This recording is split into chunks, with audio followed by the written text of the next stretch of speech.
about clean. Talking about professional. We're 3 weeks out from UFC Iowa, the great soon-to-be strawweight champion in Canada and in Florida. The one and only, who is at UFC Miami, by the way. No invite at all. No invite. The one and only Gillian the Savage Robertson. I hardly got an invite, honestly. Was that a sponsor booth? Like a sponsor? It wasn't even it was a friend sponsor. So not the UFC's tickets. Yeah, I got a leftover ticket from a friend sponsor, not the UFC. So come on, Hunter. I love it, dude. We've had so many great comments. Brendan Shaw was on to start the show. G, did you see any of that press conference with Kayla or Juliana? It was insane. It was such a polar opposite. I've never seen someone 100 to a 0 someone. I did not get a chance to see it, but okay.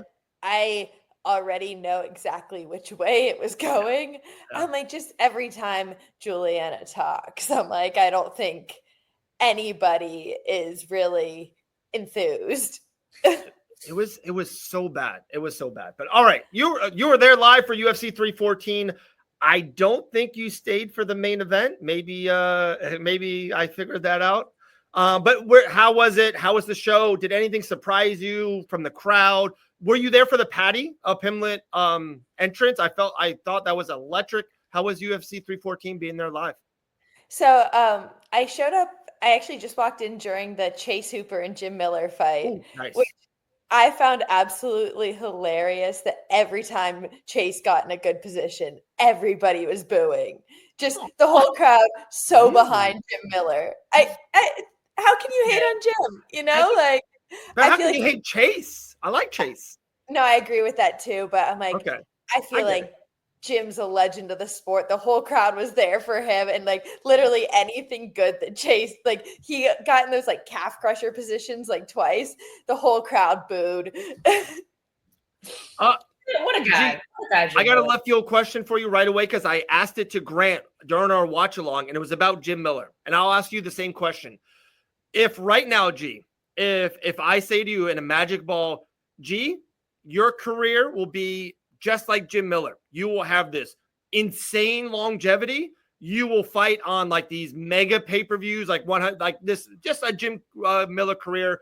I think future Hall of Famer, but never be like a champion or even like a title challenger. But you also have a great, great career. Would you accept the Jim Miller career, or you go, nope, I'm going to go on my Gillian Robertson way, and for better or for worse, I'll go my way? I think everybody's goal is kind of the belt. You know, I think Jim Miller would probably say the same thing, that's what he was probably chasing. right. You know, like, because I'm like, if I don't reach the belt, I hope to have a career like Jim Miller. You know? Okay. So I hope that if I don't reach the belt, I'm still a veteran. I'm still push and fight. Like I said, he's a crowd favorite. Everybody was there for him.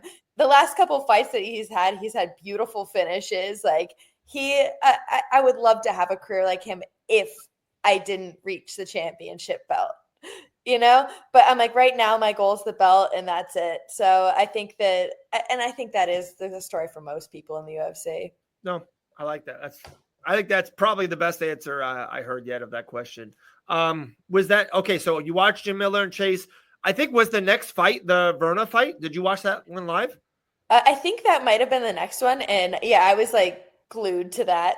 Yeah, I honestly think she is a true contender for Weili at this point. If they do match up, I think that the fight could very well go Verna's way. I think she does take a lot of damage, but I also think she has this like almost like she doesn't care. Like she's going to keep on going and get that takedown regardless. So I think that would be her biggest, obstacle against Weili is getting caught somewhere coming in. But I also think that if she keeps on pushing the pace that like she usually does, she'll be able to get Weili down and control her or finish her even. No, 100%. I'm with you. I also just like how slick were the transitions on the ground. Like, is she somebody you watch film on quite a bit? Just like the way she transitions from the back to the arm, back to a good position consistently. Actually, no, I don't really. Just because I really find her style too much jujitsu. and not necessarily MMA. So she is a beautiful jiu-jitsu grappler, but I don't think she necessarily has the skills to do damage on the ground, which is that's really what the realm that I'm trying to be in more. Makes sense. Yeah, no. And that's, I think a big piece missing is ground and pound from her game. It's all about hunting these subs, Oh yeah. And it's like, the more damage you do on the ground, the more the opportunities for the submissions are going to open up, Yeah. I mean, do you feel like that's one of the reasons she's not necessarily, she's dominating a lot of these fights, but not necessarily getting the finish? Yeah, probably more so because she's obviously like the way she controls these girls, and like you said, the transitions that she goes to for these submissions. She's constantly trying to attack in a jujitsu manner, but I don't feel like at any point she's really like wearing these girls down, breaking them, doing damage, like really taking them out of the fight. So that was the prelims. Dominic Reyes gets on his winning ways. Let's Gene go. Silva keeps on winning fights. Yair, were you there for the Patty? Were you in transition of leaving, or did you see the Patty Michael Chandler sabotage? It was insane. I actually watched that from the Uber. Okay, there you go. Okay. So I just want to say I don't know. I was sitting in the sauna Saturday morning. Gene Silva comes in and was doing like his whole like fight morning shakeout with the fighting nerds at Goat Shed. Yeah. So we got to like just watch that preparation, which also saying like Roofy was there hitting pads, the cleanest thing I've ever seen in my life. Just absolutely beautiful to watch. But at the very end of Jean Silva's workout, he started doing, his barking thing, and the whole gym started doing it. And you could see he just almost had like tears in his eyes. He was just like so thankful for the moment and thankful for all the support. And I'm like, in that moment, I was just like, oh, like he's going to win this. Like he just believes in himself so much, was so confident in that moment, so thankful for that moment. I just knew he was going to walk out there confident and like, what a game plan going into that fight too. Just shutting Bryce down on every single turn. It was absolutely beautiful to watch. The thing that we mentioned so much on the watch along, like it felt like Gene Silva could have won that fight any way he wanted. Like he wanted to get a kick knockout, elbow knockout, punches. Looks like he wanted the submission win against Bryce Mitchell. Like he fought for that submission in the first, got it in the second. And like you could tell when he got it there in the second, like he wasn't giving it up. Like he was going to win via submission, which is just absurd. Like it's so hard to win fights. It's then so hard to get a finish to win a fight. How insane is it to be like, hey, I'm going to finish this guy by this way? Like it felt like in his head, he wanted a submission win. It was insane. I feel like he was also like slowly breaking Bryce down kind of mentally. Like after he stuffed Bryce's first few shots, you really saw him kind of, he wasn't as confident in his striking and his shots and anything like that. And that's why he really started holding on to the takedowns. So he was holding on to the legs more, and holding on to the legs gives you an opportunity to jump on the neck, which obviously was a beautiful job from John Silva. I just think like the fighting nerds, I've said it before, I'm like, they come in so well game planned. I feel like it's obvious they studied their opponent. They watched Bryce Mitchell, knew everything he was going to do, and were ready for all opportunities. I feel like that first round, it was all making reads. That's all he was doing. He's making reads. He's finding his range. He's setting his traps. And then, like, Dave, you were saying, like, I just felt like he was toying with him all through the second round. Like, that's Bryce Mitchell, too. Like, he's had really good wins in the UFC. He's defeated Edson Barbosa. Dan Ige. Didn't he defeat Shane was someone else? Like, he has another good win. Maybe it's not Burgos. But good wins in the UFC.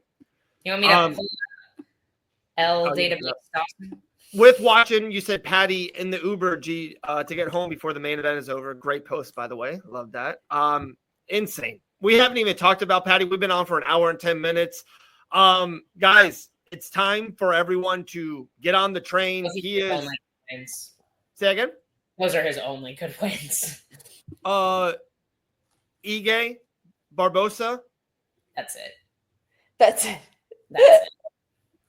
Okay. We've got Tyler Diamond, Bobby Moffett, Matt Sales, Charles Rosa, Andre Feely, Edson, Dan Ige, Crone Gracie. It's not quite the resume I thought it was, to be honest. Gotcha. How did you think of the Patty Pimblett performance, G? I think it was kind of what I expected, honestly. I feel like I expected a dominant performance from Patty. I don't know if I expected a TKO finish. I expected a submission, probably, honestly. There was part of me that was leaning towards that. But yeah, definitely a dominant finish for Patty. An absolutely insane walkout. Just the energy, like I said, I was leaving. I was getting out of the arena at that point. But I'm like, I've watched all the videos and everything. I'm like, the energy in the arena, you can see it, just the star power he has. And the only thing that I will say is, because I'm definitely a fan of Patty after his last 2 fights, I want to say. The Bobby Green fight and this fight, I feel like he's looked very well. But I saw a post saying that all of his opponents are 0-13 in their last fights. Wow. I did not see that. His last 3 opponents together are 0-13. Yeah. Chandler, Ferguson, Gordon, right? No, and Bobby Green. Bobby Green. Yeah. So I'm like, they're 0-13 in their out of his last 3 opponents. So I'm like, that's not a good look either. Yeah, he's definitely getting boosted up the rankings. Like, they have matched him up very favorably, which begs my question, like, just what do they do with him now? Like, his best matchup in the top 5 is probably Gaethje? Do you feel like he gets past Gaethje? I don't know. I think that, I definitely think that Gaethje's a tough matchup. I don't know if he is ready for those matchups yet, you know? I agree. And you ready for this one? I know this sounds horrible. Gaethje doesn't fight Patty Pimblett. I'm like, I think Gaethje has made enough money, and I think there's a little bit of like, he can leave whenever he wants, or he could just take a year off. Probably not bad for the body and the mind for Gaethje. I don't think Gaethje thinks he's next for Islam. There's no way he's going back and fighting Patty. Like, I would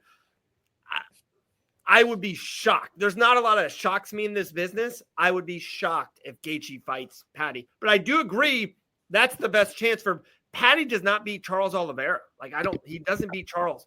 Arman will wrestle the crap out of him, right? Like, Ilya, I think, gets that chin. I think this was a really good one for Patty. He has a heck of a chin. I will give Patty that. Like, he has a hell of a chin, but he is hittable. And I think Volkanovski, Holloway, like Ilya, Max never got knocked out. Yeah, no, I'm saying, like, I think Ilya has the power and the sharpness to connect, on somebody that gets hit a lot. And guys, let me know if you disagree with me, G and L. Why doesn't Patty beat Charles? Because he doesn't. He's not as talented as him anywhere. I think if it's just a straight kickboxing fight, I think Charles wins. I think if it's just a grappling bout, I think Charles wins. I think Charles is better than him everywhere. Like, tell me if I'm wrong. I don't disagree. Yeah, no, I just don't think he's that top tier yet. Yeah. Guys, stop bringing it up, Dustin. It's not Dustin. Dustin's got 1 fight left. It's not Patty Pimblett. We know who it is. I think most of the world does. It's not Patty Pimblett. You don't have to worry about it. So you don't have to bring it up. There we go. Who knows? Maybe G's on that card too. Maybe a Kansas City to a New Orleans card. Who knows, G?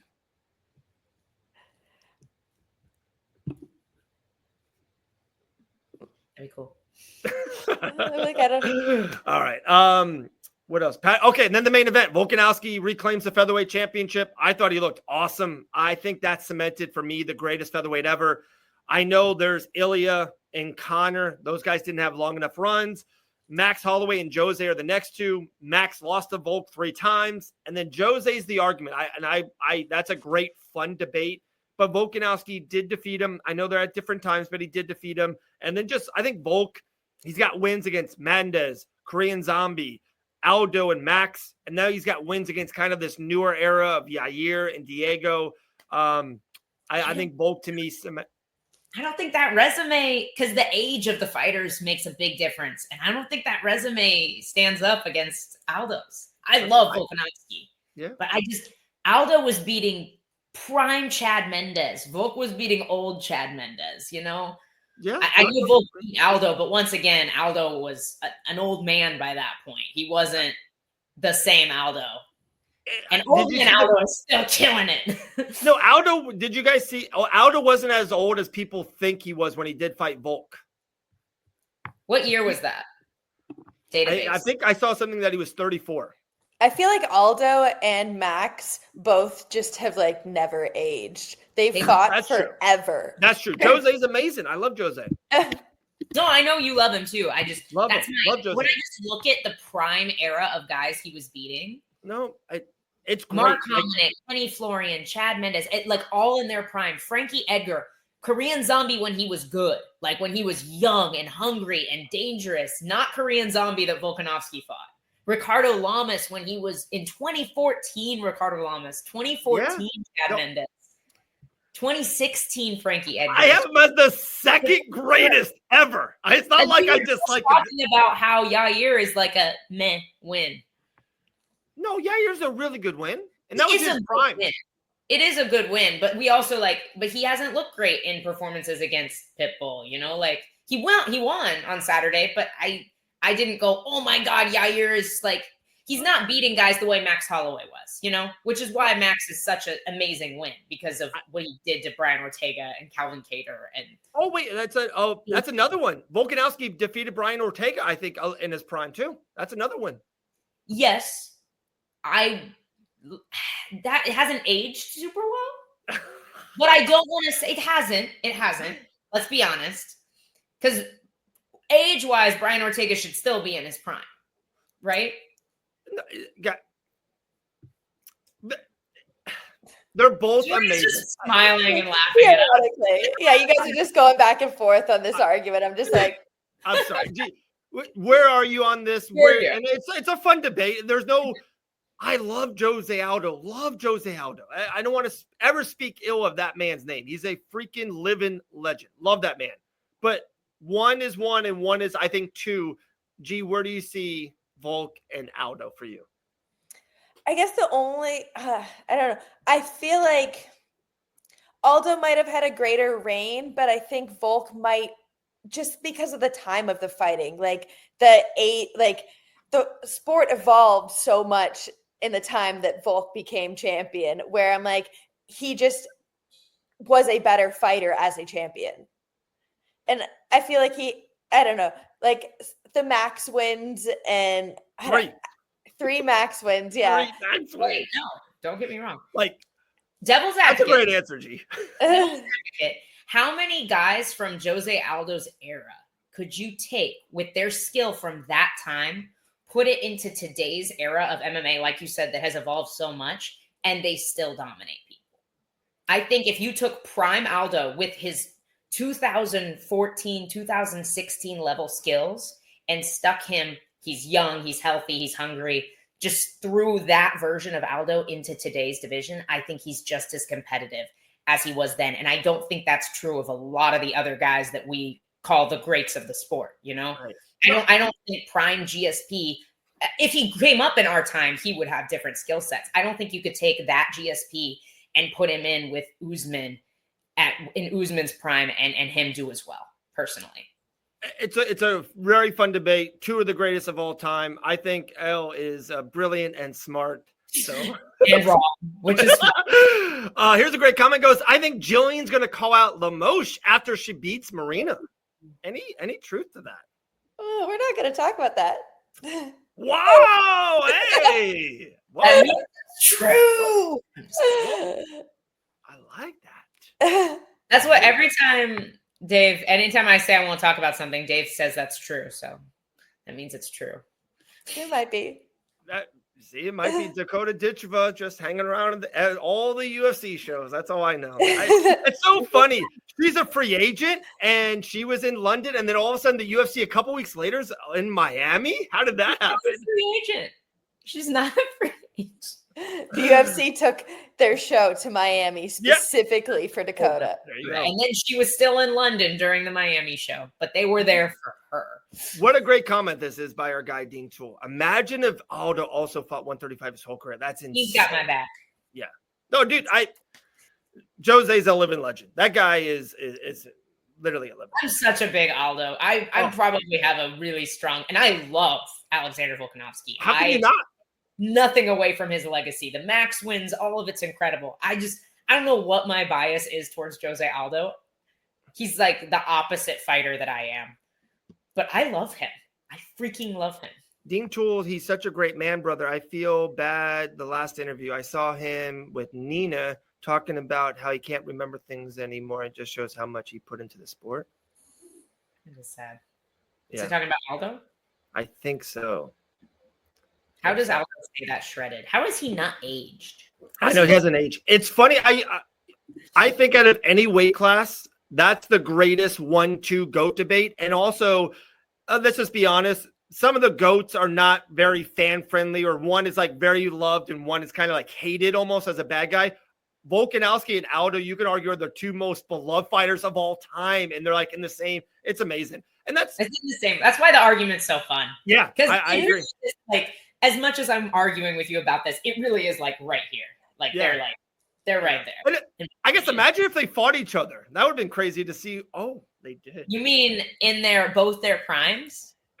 I got it. We've established Jose as a bantamweight. Always should have been a bantamweight. Last thing for G, we'll let you run. We know we got a couple weeks left to Iowa. You're probably flying on a plane in 13 days, 14 days? Something like that. Yeah, we're 3 weeks out, so insane. Yeah, probably about 2 weeks. So I'm out there in Iowa. How pumped are you to be fighting in wrestling country? I'm just super excited to be out there. I'm super excited to be in front of a crowd, not to be at the Apex.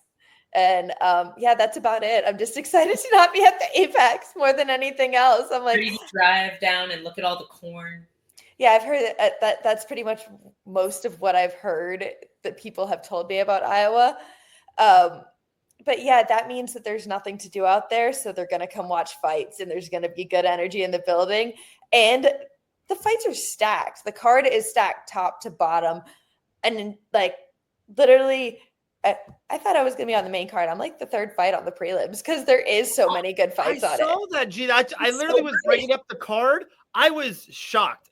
I'm just like, it's you and Marina. Like Marina's fought. She was like in the number one contendership type of fight a couple of times. Like this is. She's had a couple of main events. Yeah. Nice. Like, do you think you're going to be done early at least? Oh yeah, that's the best part about it. No matter what, is you get out of there early. Like there's nothing better than going in fighting and coming out and it's still light outside. You're just like, oh, I have the whole day to still go do whatever. And on the opposite end, when I fought in Abu Dhabi, there's nothing weirder than getting out of there at like 4 a.m. and being like, I just fought. Like, there's no restaurants open. Yeah. Well, we were it was COVID, so it was Fight Island then. So it was okay, but it was still just like, it's like early morning, dark. And you're like, what do I even do with myself at this point? That's crazy. Who's going out with you, G? Who's like your corner team? I'm going to have my Dean, obviously. Dean's always with me. Roy Echeverria and my coach Mango, my boxing coach. Nice. Yeah. Nice. I love it. All right. Well, maybe I'll get the invite on the next one. Don't worry about it. Don't worry about old Dave. All right. Just But when we fight for the title, I know Lamoche will be next, and then Verna will upset Wei Lee. So it's you and Verna. Spring of 2026 in Las Vegas, maybe in Miami, maybe a co-main event, UFC 328. It depends where Dakota is, though. Good boy. Well, I don't care about Dakota Ditra. I care about Gillian the Savage Robertson. Don't quote me on that one, please. But G, we can't wait. I would assume maybe one last week, next week, and then after that, of course, we won't bother you on travel day and flying day. We hope to talk to you after your win, kind of that Fight Bananas ritual post-fight win interview. But we appreciate you, G. Of course. It's always good to talk to you guys. Later. Gillian the Savage Robertson, UFC Iowa, a couple weeks away. We'll see you soon. Later, G. The best. Only a couple weeks. I wonder if we're going to do a Easter Sunday morning brew.